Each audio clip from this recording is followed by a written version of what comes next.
Kadang kita lupa, jadi orang tua bukan cuma soal melahirkan atau membesarkan anak. Bukan cuma soal memberikan makan dan menyekolahkan anak. Banyak dari kita mungkin jadi orang tua karena ya begitu aja terjadi. Menikah, lalu anak hadir, dan jalan seperti air mengalir. Kita tumbuh dengan pola asuh orang tua kita yang dulu, yang mungkin keras, kaku, atau penuh tuntutan.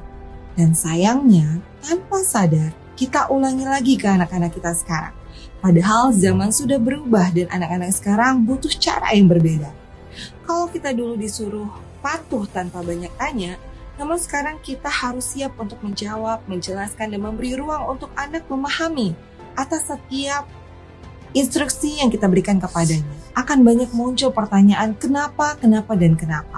Kalau kita dulu dibilang lemah saat menangis, sekarang kita harus belajar bahwa perasaan perlu divalidasi.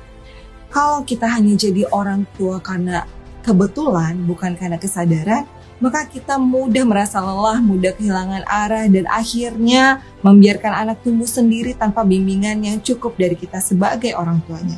Hasilnya, anak tumbuh dengan kekosongan. Mereka mencari perhatian kemana-mana, ke teman, ke gadget, bahkan ke lingkungan yang salah. Mereka bingung membedakan kasih sayang yang dengan kontrol, karena banyak orang tua yang hadir, tapi tidak benar-benar hadir. Anak itu bagaikan kertas putih. Apa yang mereka lihat, dengar, dan rasakan dari kita itu yang akan membentuk karakternya. Menjadi orang tua di zaman sekarang itu gak gampang. Tekanan datang banyak dari segala arah. Kita dituntut menjadi orang tua yang sabar, pengertian, tapi di sisi lain kita juga harus bekerja, urus rumah, bahkan urus menjaga kewarasan diri sendiri. Anak-anak pun kini tumbuh di dunia yang serba cepat, serba instan, dan juga penuh distraksi. Meningkatnya tekanan hidup, perubahan sosial, dan perkembangan teknologi yang sangat pesat membuat peran kita sebagai orang tua semakin kompleks.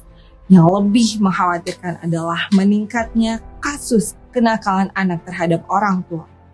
Menurut laporan Komisi Perlindungan Anak Indonesia, sepanjang tahun 2023 terdapat 262 kasus anak melakukan kekerasan terhadap ayah kandungnya dan 153 kasus anak melakukan kekerasan terhadap ibu kandungnya. Ini benar-benar kondisi yang cukup memprihatinkan.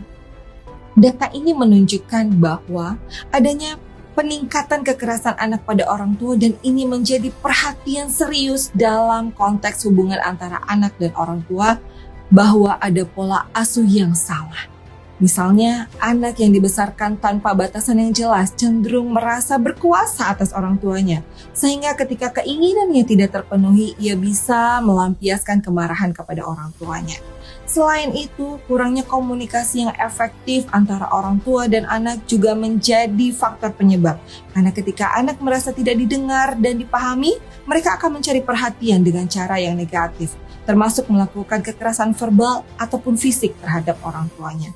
Penting bagi kita sebagai orang tua untuk menyadari bahwa pola asuh yang kita terapkan kepada anak sangat mempengaruhi perilaku mereka. Zaman sudah berubah, cara mendidik anak juga perlu ikut berubah. Bukan berarti menurunkan nilai-nilai baik yang sudah ada, tapi kita harus menyesuaikan cara agar bisa mengerti dan memberikan rasa aman kepada mereka. Bayangkan, tak jarang anak tumbuh dengan luka dalam hatinya. Kenapa? Karena merasa tidak cukup penting perannya dalam keluarga, tidak pernah dilibatkan, tidak cukup dipahami perasaannya, dan tidak punya tempat pulang yang aman dan nyaman. Jika orang tua hanya menjalani peran karena ya udah terlanjur jadi orang tua, maka anak pun akan tumbuh tanpa arah yang jelas.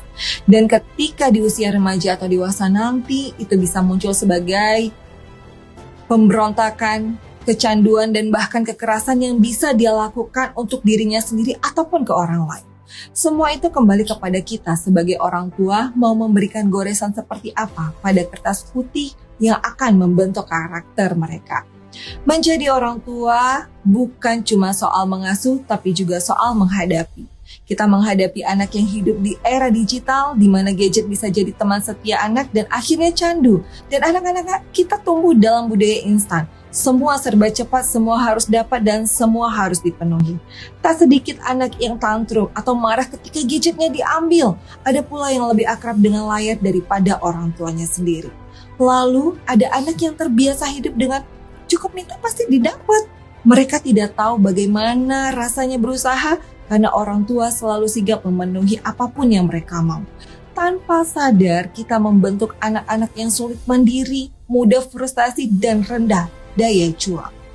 Kalau ini dibiarkan, anak tumbuh jadi pribadi yang mudah marah saat gagal, tidak siap menghadapi tantangan dan tidak tahu bagaimana rasanya menghargai sebuah proses. Itulah pentingnya menjadi orang tua betulan, bukan sekedar kebetulan. Dunia luar lebih cepat membentuk mereka bahkan dari kita sendiri yang melahirkannya. Dan ada yang sering kita lupa sebagai orang tua bahwa anak belajar dari mana saja. Anak tidak hanya belajar dari rumah. Setiap hari mereka menyerap banyak hal dari lingkungan luar, dari teman, media sosial, tontonan sampai ucapan orang dewasa di sekitar mereka. Mereka banyak belajar dari dunia sana tanpa filter. Kalau anak kita lebih banyak waktu bersama gadget daripada bersama kita, gadget lah yang akan jadi gurunya. Kalau mereka lebih sering dengar ocehan teman di luar dibandingkan nasihat kita, maka temanlah yang jadi panutannya. Lingkungan luar tidak selalu buruk, tapi juga tidak selalu sehat. Ada nilai-nilai yang bisa menyimpang, ada pengaruh bentuk yang bisa masuk tanpa kita sadari. Itulah sebabnya kita tidak boleh pasif. Kita harus lebih dulu menanamkan nilai-nilai baik kepada anak sebelum dunia luar menanam pengaruh kepadanya. Karena anak yang tidak mendapatkan pengaruh kuat dari rumah akan lebih mudah diseret oleh pengaruh luar. Jika saat ini kita telah menyadari adanya pola pengasuhan kita yang salah, kita terapkan kepada anak, ya nggak apa-apa. Lebih baik kita sadar sekarang, memperbaiki sekarang daripada tidak sama sekali. Lalu apa yang harus kita lakukan untuk menjadi orang tua sebenarnya? Menjadi orang tua betulan? Menjadi orang tua adalah perjalanan seumur hidup. Bukan tentang punya semua jawaban, tapi tentang mau mencari jawabannya bersama anak. Anak itu bukan fotokopi kita yang harus sama persis.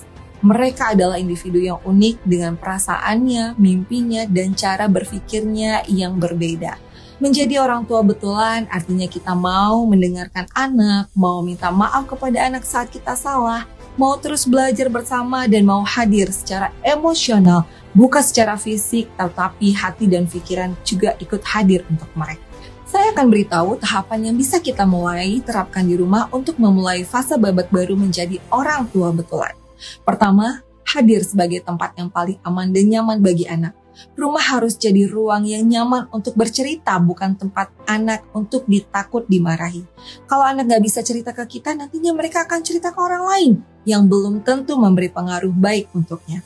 Kedua, bangun komunikasi yang terbuka, dengarkan tanpa menghakimi, beri ruang mereka untuk berpikir, bukan hanya disuruh untuk menurut.